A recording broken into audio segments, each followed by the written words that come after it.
Hello and welcome to the podcast by Astitva Prakashan. Today we have MN Vishwanath and K. SRINATH sir with us. This duo brings a powerful combination of on-field experience and psychological insight into the world of cricket through their book, Handbook of Cricket Psychology. MN Vishwanath sir, uh, he is a former cricketer and is being certified sports psychology counselor and a coach. And for K. Srinath sir, he's a distinguished first-class cricketer, has a rare achievement of representing both Karnataka and Tamil Nadu. Hello and welcome, sir. Thank you. Thank you, Sakshi. Yeah. First of all, I would like to congratulate you on the release of the book. Congratulations to both of you, sir. Thank you. Thanks very much. Okay, sir. So, Vishwanath sir, I would like to know what inspired you to collab this book, collab with Srinath sir to making of this book. Okay, Sakshi, as you said, I'm a sports mental condition coach, counselor. So I came up with my first book in 2017. Okay, it was for general sports, all sports. And there was a demand from the cricketing circles to come out with a book on cricket psychology. So that's when I decided to come out with a book. And Mr. Srinath is my very good friend. So I decided to bring him along because he has seen cricket, he has played cricket, he has administered, he has seen cricket from 22 yards, he is highly experienced.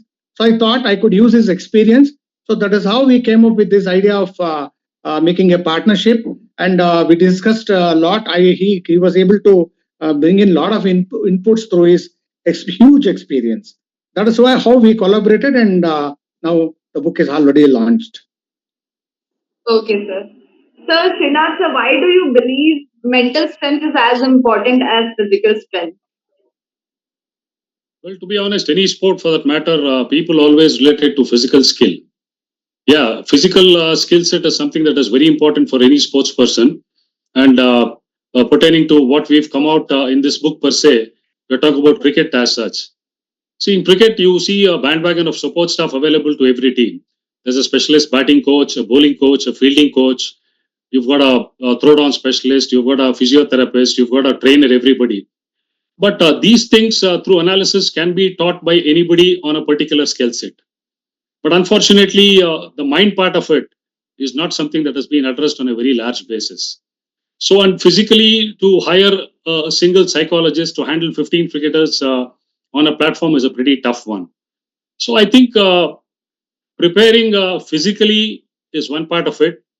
But mentally, if the particular cricketer is not strong enough to execute what is prepared, I think it becomes null and void. So I think COVID was the time when a lot of people started coming out with issues related to the mind. And on a large basis, we are seeing a lot of cricketers hiring personal psychologists because as a team, it cannot be one person handling all the 15. So on a personal note, we are seeing a lot of top cricketers hiring psychologists. I think this is the reason why the sport is more at the top. We always say split between the ears. So that's as important as the physical skill set part of the game is. Absolutely, sir. Vishwanath, sir, I would like to know how the perception of mental health has changed in the cricket and maybe especially most post-COVID. Oh, yes. Post COVID, I wouldn't say post COVID is the era that brought in a lot of distress in the sports person per se all over the world in all sports, especially in cricket. So because there was no activity, there were no tournaments. All the players were locked up in one place, and no, they are all always used to be on the move, 24/7 into 365 days. So they had to they were used to keep playing continuously when they were locked up and in a bubble. It was very distressing for them. So they were nowhere to go. So they went through a lot of mental health issues like depression and loneliness, and these psychosomatic illnesses were also bothering them because of there was no activity at all. So this is per se after COVID, but in general, cricket nowadays is highly commercial. Okay, there is a lot of money in it. There's so much to be is at stake. A cricketer can earn so much name, fame, and money and everything. So So along with it comes a lot of stress. So mental health is very important. Mental health is your mental wellness in general. Okay, how you are mentally, how you are feeling. Now your performance affects you, your anxiety, your insecurity, whether you get selected, how long will you can continue, what about your future. Then sometimes you may fail, that may you may lose confidence, it can depress you. So you need to keep performing consistently. Anything can bother you mentally. So then they can turn into mental health illnesses. Then some of them, to beat these mental health issues, they take to alcoholism, substance use, you abuse, and so many other things. So then they feel lonely. Then their relationships also suffer. These are all connected to mental health.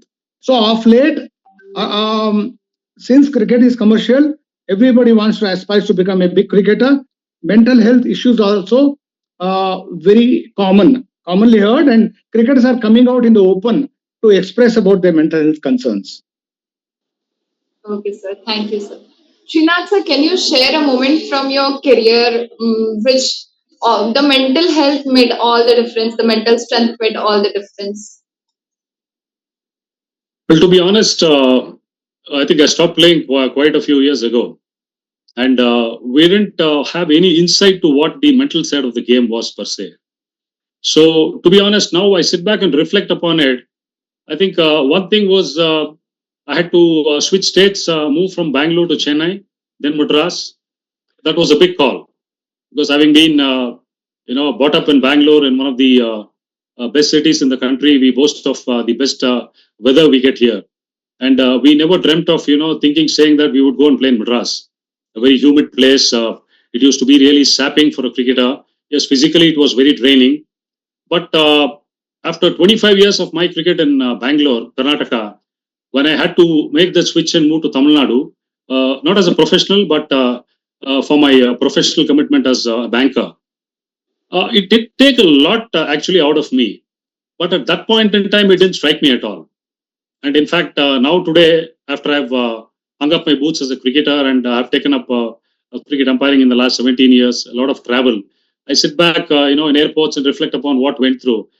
I think now I can, go back and proudly say that I was really mentally strong to make the transition, the change, moving on from a very, very temperate place, beautiful weather, living behind my family, relatives, and friends, and getting to a new place.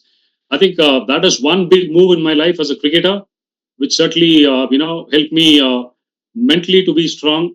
And yes, the rest was history when I was there 19 years in Chennai. I think today I can proudly say that, mentally I was strong enough. That's one instance that immediately comes to my mind. Okay, sir. Thank you. Vishwanath, sir, what is a common psychology challenge faced by a cricketer on day-to-day basis? Could you please explain? Common psychological challenges. The biggest struggle for him is to be in the present. Now, all challenges are fought in the present. So the present is in your control. Uh, they are always in the either in the past or in the future. Thinking about the insecurity of the future, or ruining all the mistakes they did in the past, or what all happened, okay, and what mistakes they committed and how they lost form or became inconsistent, failed, whatever it is. The biggest challenge is to be in the present. So, whatever your situation, you need to be in the present, focus on what is in the present, and even while at play, you have to focus on that moment, the next ball, what we say. So, this is one challenge they face. Then the other challenges are their own expectations, and expectations coming from cricket fans, spectators, and the whole country. Cricket is a cricket. India is a cricket crazy nation, so a lot of expectation coming from them, and there is a lot of competition. This brings in a lot of pressure on the cricketers. They face a lot of challenge due to pressure, and there's always consistently, the back of their head that they have to perform. There is a huge pressure that they have to bear every day. So every moment they will go onto the pitch with so many thousands of spectators watching and millions on the, on the over the globe on television. There's a lot of pressure for them to perform. So pressure is another thing they have to learn to handle. There is another one. Then naturally they have to be ahead of the others because there's so much competition. Who is the better cricketer always gets a chance. They have to be keep fighting for the place. They have to innovate, get better than what they were yesterday, to be able to perform better than others, to be able to be identified, recognized, and keep performing, because keeps evolving, because that's how it is. So these are the major challenges, and they have to live up to it, and see to it that they perform well. And then again, as we said, the mental health concerns. Okay, when everything is rosy, everything is going according to their wishes, they are happy, they are in a good frame of mind, they are feeling well psychologically. But anything happen, any setback happens, then they are out of place. They might tend to get worried, lose their confidence, motivation, and get into other mental health illnesses. So this is another challenge for them to sustain their motivation, sustain their confidence. Sometimes form is very very dynamic. It keeps changing. Sometimes you go out of form. That is when they have to keep their confidence alive and keep fighting to get back, rather than losing their hope and getting worried and depressed. So this is another challenge for them to keep their confidence and motivation going, so that they can come back to their game and keep performing well. So these are some of the challenges they face. As Shina sir said, here sometimes they get lost, unable to find solutions. It is when they have to seek the help of professionals, so that they will have somebody with them. So when they are in a very dark space, out of place, they are so worried that they don't find solutions. So if you have somebody with you who can listen to your feelings, and they can express themselves, then they'll feel much lighter and they can find their own solutions. So yes, a counselor or a sports psychologist will support them to find their way back and do well in the future. Absolutely, sir. Thank you. That- Srinath, sir, what makes a handbook of cricket psychology unique from the other sport books?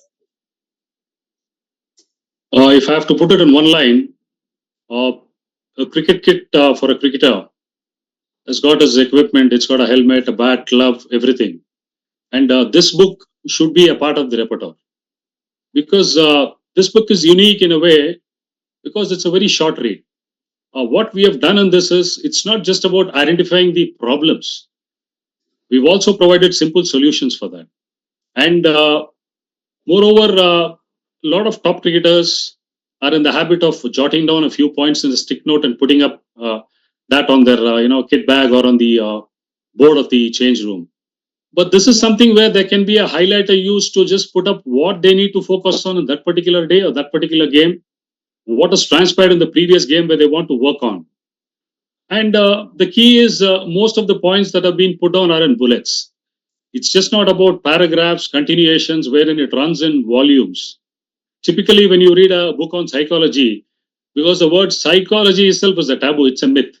If somebody says that I have something up there which is creating a bit of a problem, there's a societal infatuation which says that there's something wrong with this individual. Does he have to visit a mental hospital? That's the first thing that crops up in somebody's mind. So this is such a plain read, put up in simple terminologies, not with a lot of technical high funda words which is going to confuse anybody.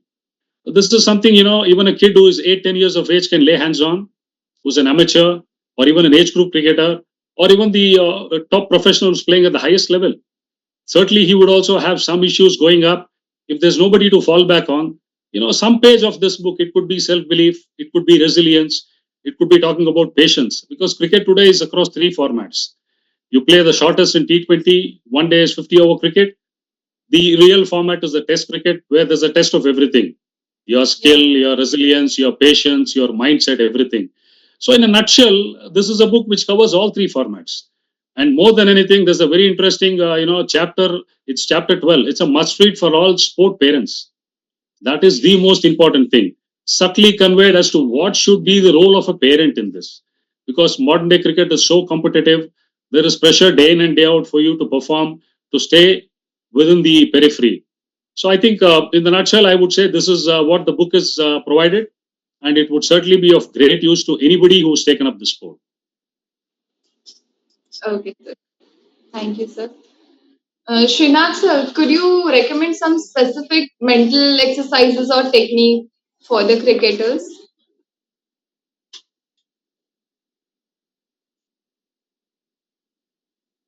Should I I take mean, that? Yeah. Okay. So Srinath, please, you go come through. Then I'll No, take please, over. please go Yeah. ahead. Please go ahead. Srinath, Hmm. go ahead, please. Okay. You are asking about mental exercises? Yes, sir. Yes, exercises.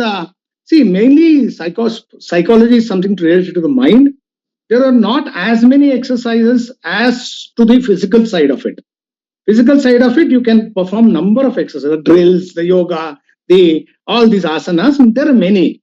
With regards to the psychological side of it, there are many techniques like deep breathing is one. Okay, then definitely meditation is one which is prescribed for very good focus and mindfulness. Then mindfulness itself is a practical exercise. How you can focus your mind on the activity itself and not on anything else. Then there are a lot of concentration exercises they have to do. One is the grid exercise, the Trataka, Jyoti Trataka, then the focusing on a dot, and these are some of the focusing exercises. Then coming to then relaxation, how to relax your muscles. We use the progressive relaxation technique. Okay, so then they have to learn to relax themselves instantly. How to calm down their mind, where to focus on, so that the overthinking mind comes to a focus and slowly relaxes. How to reduce overthinking. Then how to keep away from your problems. So problems in the sense we call it parking your thoughts, and constantly you are bombarded with negative thoughts. How to overlook those thoughts and focus on something else. So these are all everyday techniques. Every day techniques have been they practice. When it comes to execution, they will find it very easy to handle them. So these negative things will not bother them. Then the visualization part. Visualization part is very important. It's not simple. You can't visualize, sit down simply and visualize. You have to get down to a relaxed state. You have to bring your mind to an alpha state. It's a relaxed state of mind. We teach them how to do that. When you do it in this state of mind, the subconscious mind will internalize the pictures that you show. What you imagine will be internalized. So this is another technique they have to practice themselves. And there are some of the other techniques like systematic desensitization. They have to desensitize themselves of that thoughts that bother them, the trauma that keeps happening every day. So this is another exercise. So there are many exercises, but not as much as the physical side of it. So we teach all these exercises to the sports persons and cricketers who come to us for getting better mentally. Yes, Srinath, please continue. Yeah. Yes, sir. Please, I would love to hear from you as well. Yeah, I mean, adding to what Vishwanath said, sport is all about taking it one at a time. In cricket, we talk about taking it ball by ball. And going back to what he said, it's a momentary game. We can't dwell far too much as to what has happened in the past. Or there is always an adage when we hear, the specialists talk about trying to stay far too ahead of the game. So these are all things that are nice to hear. But as a sportsman, when you're on the field there, execution is all about trying to stay in the present. And easier said than done. When we say that, you need to cut out all the noise from the outside world and try to just focus on what it is. And we've heard great cricketers like Virat Kohli say that I have not heard anybody say anything in a 35,000 packed stadium. I mean, that state of mind for somebody to be in is very easy to be said. And the techniques to relax your mind or focus on a particular moment is all individualistic. It's not one size fit all sort of theory. For example, for me to relax, I listen to some soft music. For somebody else, it might be reading a book. For somebody else, it could be taking a power nap. So there are various techniques where somebody just tries to get out of the slumber and try to pump himself up. In fact, I've heard somebody like Michael Jordan, one of the top basketball players the world has seen. I believe in Yes. between the breaks, he used to go and pump iron, to get his adrenaline pumping so that he could go and perform better. But that is not something that is suited for everybody. What suits Virat Kohli could not be the same for MS Dhoni. So it's about individualistic practices we come up with, and technically put up with what Vishwa said. It's a very deep engrossed topic. It's just not that we can sit, dissect the whole thing in 10 minutes and say this is what is going to suit somebody. So again, each individual has to take up his own routines. He has to have his own trigger to work upon. What will suit him will not suit the other person, because this is a team sport. Each mind works differently.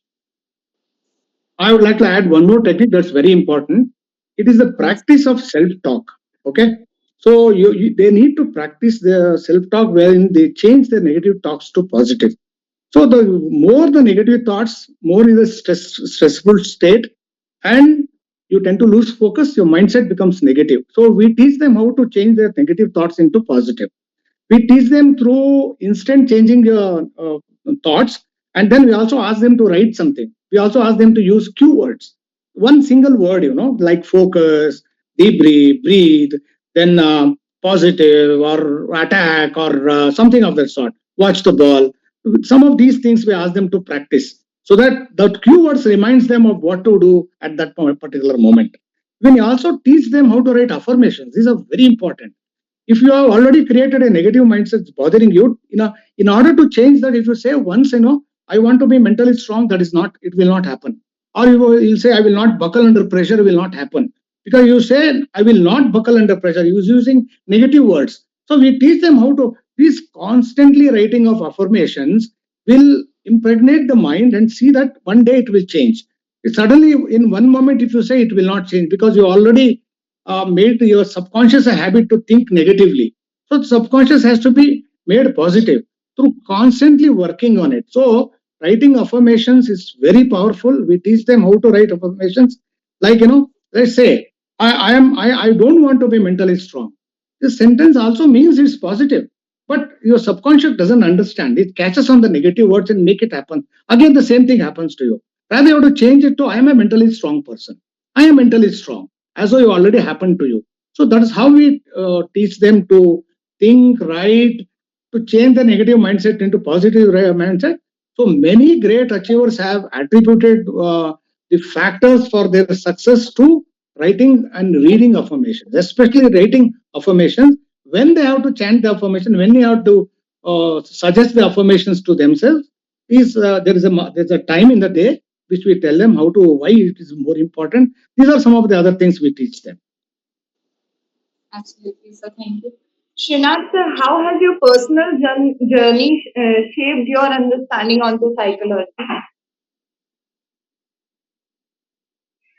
Uh, my whole thought process changed since last May, June, when we started collaborating to, put pen on paper and get out of this. And yes, on and off, we always have chats, try to find out from kids as to what they go through. And I've been watching a lot of these young cricketers, once they fail to perform, I've had chats with them to try and find out what goes through their mind. And it's about validation from the outside world is what most of them look up to. Like Vishwanath was talking about, affirmation, self-talk. I think validating your own self is the most important thing. I mean, it's like showing the mirror to yourself. If you're not happy with what you have done, looking at yourself in the mirror, I think the world can come upon you and tell you you're the best in the world. But your inner conscience will always tell you that you have not done that. So the most important thing I have found out is, many a times, because now currently being a cricket umpire, I am not the most popular guy on the cricket field. I make a decision, the batter is unhappy. I don't make the right decision, the bowler is unhappy. So for me to keep a flock of 22, cricketers on the field of play happy, I need to get the right decision from my side. So many a times I've got videos of my own performances which I look at, and if there is an error from my side, I myself put up my hand and say, yes, this is where I've gone wrong. I need to just get the monkey off the back and focus on what I need to do better next time around. So this validation part of it from the outside world was what I looked upon once upon a time. But now when I've realized it is self-introspection, digging deep into myself and see what I have done, I think it's given more clarity of thought in myself. And to be honest, even every day now I just flip through a couple of points from the book. It's like, positive reinforcement. That's what we use on a very, day-to-day basis in coaching parlance, saying that reinforce the cricketers positively. So I reinforce myself today positively, then that gives me more confidence and I'm in a better frame of mind to go and tell others about what to do. So I think this is something that's really worked well for me. Okay, sir. Yeah, Vishwanath, sir, coming now. from my side, I'll add to Yes. that. I'll coming from my side. I was a club cricketer during my playing days, and I had problems initially. I was failing much very often. Uh, I was finding hard to perform, though I was playing well in practice. So the problem was with my mind. So I started working on my mind, my self-talk, and reminding myself of what to do and what not to do. So I started working on my mind. That's how I came out of that, negative phase. How I had to fight with myself, get better of myself. Then I started perform consistently. So it's been there from very long that mind contributes a lot to performance. It's not just your skill or your physique. I learned it very early, and that's how one of the inspirations for me to work in this field. Yes, sir. Thank you.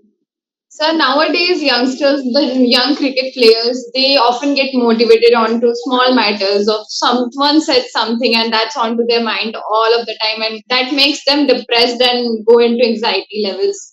So, what advice would you give them to come out of it and play well? I think Yeah, yeah, we please, please. always talk about controlling the controllables. Now, what puts a lot of doubt in the mind of a cricketer is selection, his place in the side. Now, we have to understand that cricket is a team sport. On a day I do well, my team loses. So I don't progress to the next stage wherein there's an opportunity for other 11 cricketers to do well. So in a large space, you are looking at 11 minds getting together. So how you not only carry yourself, carry the other 10 guys around you. So today, if somebody sits back and says, I've got a 50 or I've got a 3-wicket haul, I've done well for myself, he becomes more self-centered. So when the team per se comes into picture, I think he doesn't fit the bill there. I would rather have a guy who would say, I'll put my head on the chopping block for the team and say, for example, typically today we can talk about a KL Rahul. He's a guy who bats at number 1 till number 7. So I think a game like cricket would like to look at having more cricketers like a KL Rahul rather than sticking to certain individuals who are only specific to a certain spot. So as I said, you can only control your own performance and to an extent, motivate the players around you, but you cannot control the other 10 guys around you. So when you do well, your team does well. The byproduct is the victory for your team or where your team is going to go up in the next stage. If you are going to harp too much on your own performance, be more self-centered, not bother about what is happening around you with your players, I think then you're putting the team in a spot. And selection is something that is not in your hand. You do well repeatedly, you're hitting the headlines, your name is there in the paper on a day-to-day basis. I don't think anybody can take away your chance. So I think one more thing is destiny. Most of these players don't believe in that. Repeated, consistent performances will certainly, keep you in good stead in the longer run. There's no shortcut to success in this game per se. T20 is a short format that doesn't guarantee any success if there are any shortcuts to that. Absolutely. See, cricketers are always prone for criticism, the self-criticism and the criticism coming from outside. Okay. Now, in the age of social media, when you are a marquee player, lot of stuff is written in social media. They read a lot. So most of them make it a point not to read the comments, but some of them are affected easily by comment. So one of the definitions of mental toughness is to remain tough, to all these criticism. Okay, in general words, we say in common terms, you should have a hippopotamus skin or a skin of a rhinoceros. That means you have to be thick skinned, not yield to these uh, general comments, which are simply thrown at you. So they learn with this because the more, the better you are as a cricketer, the more famous you are, the more you are prone for this criticism. So if you bother too much about them, it will affect your game. So cricketers learn as they go along, they learn this, but young players are very much prone.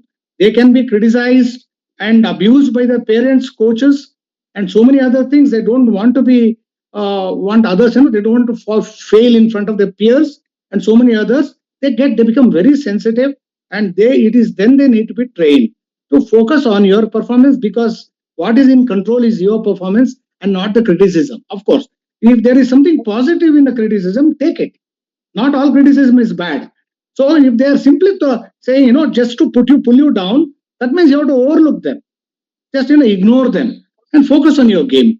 This is a very tough thing, because most cricketers, the two younger cricketers, are very much prone to this. Very, very prone to this, because it is the comments that come from outside that affects them. Not all comments are encouraging and motivating. Many of them are, yeah, that's how it is. Yeah, your next question. Yeah, sir. So what's next, sir? A podcast, a book, or perhaps a like workshop series? Srinath, sir, please. In fact, when I got to jump the gun and collaborate with Vishwa on this errand, I mean, not in the wildest of my dreams did I ever think that I would be a co-author of a book. And that was something to do with psychology of cricket. I mean, yes, today proudly I can say with the sort of efforts both of us put together and have brought this out. Certainly, it's been a fantastic journey. It's been a learning curve for me, and I have been able to learn day in and day out when I have put something on pen on paper and implementing this on a daily basis. Not only as a cricketer or a past cricketer, as a current cricket umpire, even in general day to day life, there are a lot of things that go hand in glove in relation with this book. So it's been a fabulous 10-12 months, and certainly it was surreal when we launched the book on 14th with a good gathering, and everything went off well.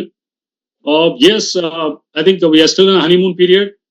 The promotions are still happening, and we still have a lot of catch up work to do by spreading the message across.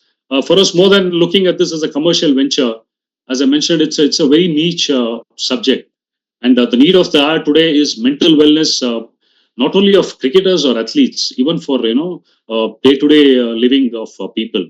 It could be the IT industry, it could be bankers, or anybody for that matter. So to spread this message of mental wellness is something that we have put up in the forefront. And why not? Maybe 6 to 8 months time down the line, there could be a sequel, or we might look at this being translated or done in any other regional language. But as of now, yes, we are happy, that we've come out with something that is very novel and very useful for the society, and hope to contribute more to the society per se in for this cause. So, Sakshi, like we tell our cricketers to be in the present and not think too far ahead. So, we are also not thinking too far ahead about the future projects. But in general, I'm a podcaster. I keep doing my podcast. And Srinath has always engaged in a lot of video interviews, talks with many people, producers and creators. So, this journey continues. And uh, I conduct workshops, and so many academy scholars to do a workshop. This is an ongoing process. So it has been happening in the past. It will happen today and it will happen tomorrow also. But regarding the personal projects, he has also come out with it. We don't know, one thing leads to another, because the future is a mystery always. We don't know about the future. We keep our ears open, open for anything that comes our way. Yes. Thank you so much for giving your time today. And it was really great having you both and having a conversation, because I am a player. So talking about psychology, mental health, that's really a great opportunity, because in different sports, we do not talk about our mental health, which is, I think, the 80% of the work is your mental health and the 20% of your performance on the field. Thank you so much for joining us today and sharing your insights. It was great having a conversation with you, and I'm looking forward to have you again. Yeah, it Thank was a you. pleasure being a part of this meeting. We enjoyed answering your questions, and thank you for this opportunity. Yes, sir. Sure, sir. Thank you, sir, so much. Have a great day.